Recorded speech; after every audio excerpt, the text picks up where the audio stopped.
உடஞ்சி போச்சு. என்ன பண்ணுறது? நிஜமாவே எனக்கு ரொம்ப ரொம்ப கடுப்பாக இருக்குது. எனக்கு இந்த ஃபோனை தூக்கி விசிறி அடிச்சுட்டு போயிடலாம் போல இருக்குது. எனக்கு அப்படிதான் இருக்குது. ஏன்னா வந்து நான் 1.5 வருஷமாக இதுக்காக வந்து நிறைய விஷயங்கள் பண்ணியிருக்கேன். நான் எனக்கு இது பெரிய விஷயம். அதனால் வந்து நம்ம என்ன பண்ணாலுமே அது எதுவுமே ஆக மாட்டேங்குதுன்னும் போது ஒரு பயங்கரமான ஒரு டென்ஷன் வரும். அது வந்து என்னால் தாங்கிக்கவே முடியல. 10க்கு மேலே. சரியா? அப்படியா? இப்போ கொஞ்சம் சப்ஸ்கிரைபரு இம்ப்ரூவ்மெண்ட் ஆகியிருக்கு. இல்லை தினேஷ்குமார், இன்னும் இருக்காங்க. அது இன்னும் ஆட் ஆகலை. எப்படின்னா வந்து 2K சப்ஸ்கிரைபர் வந்தது தான். எனக்கு 2K400 இருக்குது. ஆனால் அது இன்னும் வந்து மெயின் பேஜில் வந்து ஆட் ஆகலை. எனக்கு வந்து லைவ் பேஜில் இருக்குது. இப்போ வியூஸ் போக போக தான் அந்த சப்ஸ்கிரைபர் இருக்கிறது இந்த கவுண்ட்டுக்கு வரும். இப்போ நீங்கள் எல்லாம் பப்ளிக் பார்க்குறீங்க இல்லையா, அந்த கவுண்ட்டுக்கு வர்றதுக்கு கொஞ்சம் நாள் ஆகும். அதுக்கு நமக்கு இப்போ அதிகமாக வரணும். முன்னாடி மாதிரி இப்போ ஒரு 1000-2000 பேர் வந்தாங்கன்னா டக்கு டக்குன்னு அந்த அது ஒரு அக்கௌண்ட் மாதிரி இருக்குன்னு வச்சுக்கலாம். இப்போ சேவிங்ஸ் அக்கௌண்ட் மாதிரி ஒரு இதுவில் இருக்குது. அந்த இதில் இருக்கிற அமௌண்ட் வந்து இப்போ மெயின் அமௌண்ட்டுக்கு நம்மளுக்கு வரணும்னா கொஞ்சம் டிலே ஆகும் இல்லையா, அது மாதிரியான ஒரு ப்ராசஸ் தான் யூடியூப் கூட. இப்போ வந்து பார்த்திங்கன்னா எனக்கு இன்னும் வந்து சப்ஸ்கிரைபர் கொஞ்சம் இருக்காங்க அந்த லிஸ்ட்டில். அது நான் மட்டும் தான் பார்க்க முடியும். ஆனால் நீங்கள் பப்ளிக் ஆகி நீங்கள் பார்க்கணுன்னா எனக்கு வியூஸ் போனால் தான் அது ஆட் ஆகிட்டே இருக்கும். நான் இந்த வருஷத்துக்குள்ளே 3000 கம்ப்ளீட் பண்ணணும்னு நினச்சேன். ஆனால் என்னமோ தெரில, என்னமோ நடந்துக்கிட்டு இருக்கு. நானும் அது கூடவே போய்கிட்டு இருக்கேன்.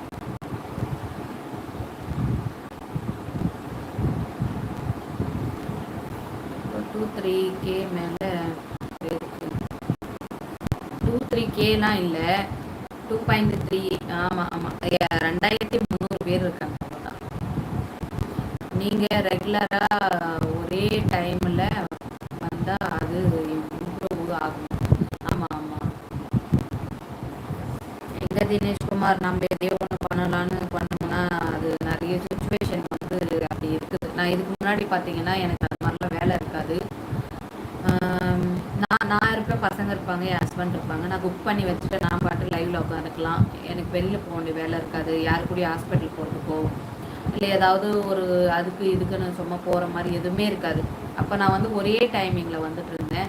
இப்போ இருக்கிற சுச்சுவேஷன் வந்து அப்படி கிடையாது இல்லையா, அதனால் கொஞ்சம் என்னால் வந்து அதை கரெக்டாக பண்ணவே முடிய மாட்டேங்குது.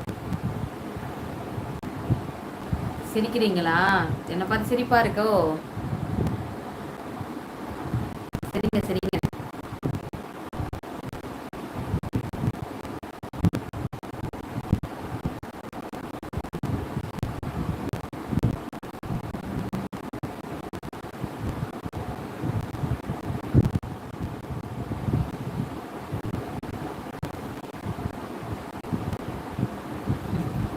அக்கா, நம்ம எல்லாரையும் டைவர்ஸ் பண்ணிடுவோம்.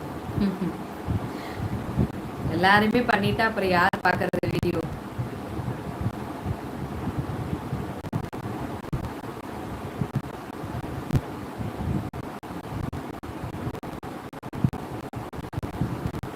நான் முக்கியமாக பேசும்போது ஹைலைட்டே போட மாட்டேன். எவ்வளோ பெரிய முட்டாள் பாரு. ஏன்னா ஹைலைட் அடிச்சோம்னா ஒரு 5 நிமிஷம் வீடியோவாக கன்வெர்ட் ஆகும். அதை வந்து திரும்ப வந்து பப்ளிஷ் பண்ணும்போது லைவ் பார்க்காதவங்க அந்த வீடியோ பார்த்தாங்கன்னா நம்ம என்ன சொன்னோன்னு தெரிஞ்சுப்பாங்க. அவங்களுக்கும் அது ஈஸியாக இருக்கும். அதனால் நான் இவ்வளோ நேரம் பேசுனதை ஹைலைட்டு கொடுத்துருக்கணும், ஆனால் கொடுக்கல.